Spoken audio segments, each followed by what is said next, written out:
Team and the beautiful campus director, Dr. Joy G. Scauso. Ever dynamic and hands-up director for academic, Mr. Elwin S. Argana. Our generous and active program chair, Mr. Rex C. Ligaspi.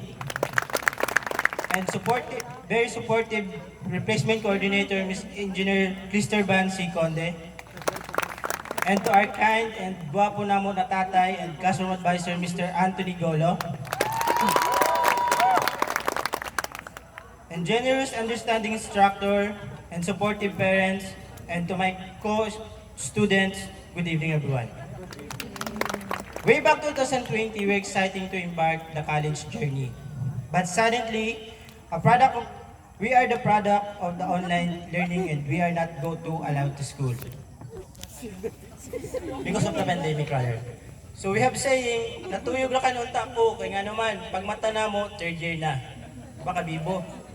So, we're not have more memories together with our classmates for the last 2 years. Past 2 years, no? So, nabawi sa badtong, nagkita-kita na pod me. Then, first goal, laag dito, laag dire, hanggang sa main goal, amo na dyan, sige ra kan laag. Creating memories we're going to cherish forever. Nakahanap kami ng comfort zone from each other.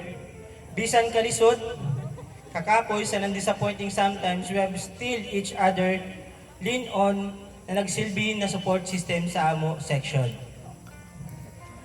Dili magkasinabot usahay kay kung magkatibong usahay kaduha ka section, magpairal ang mga pride. Pero nagpabilin ng kamatuoran na pamilya kami sa amo batch, dili ra kong classmate ra. Rabot ang time na busy na karadyaw, labo na sa mga activities na kabikalisod kawa na mo giagihan. Usahay, musangko sa langit ang among kalipay pag nakapagparan kami ng system. Pero usahay sa musangko sab sa kwadro pag dili kami nakapasar sa activity.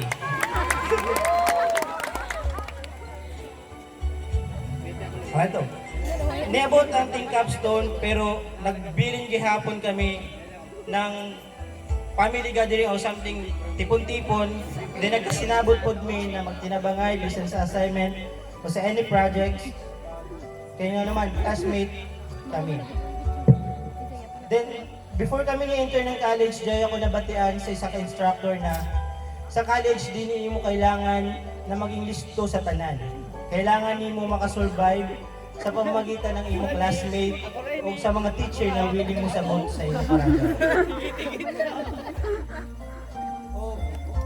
Niyabot ang time na nag-away-away na kami sa financial, then pati uyab na apil na.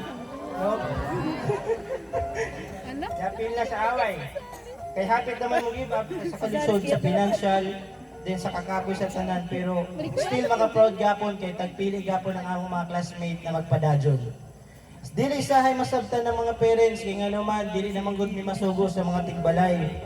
Kaya tungod sa kakapoy, stress, o dili na po tarong pagkaon.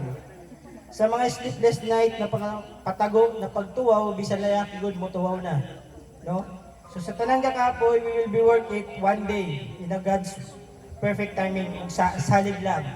Salig lang ta, bisan happy na ta mga buang. No? I just want to take this opportunity to thank Almighty God for the guidance throughout this journey. Our parents for the support provided financially, emotionally, and morally. As well as the patient, understanding, extending our gratitude instructor. From Ma'am, Sir, salamat karadyo sa inyo, tudlo sa among tanan. Ayan. We're forever grateful to you for sleeping safe person today. Lastly, to my classmate, we're embarked the new chapter of the lives. Let us carry with the lesson learned of the memories cherished to let us approach the future and minds with compassionate heart. Although our paths may diverge, let us never forget the bonds unite us in the STEM institution. What institution rather? Once again, my name is John Rosales, and congratulations and good evening. God bless.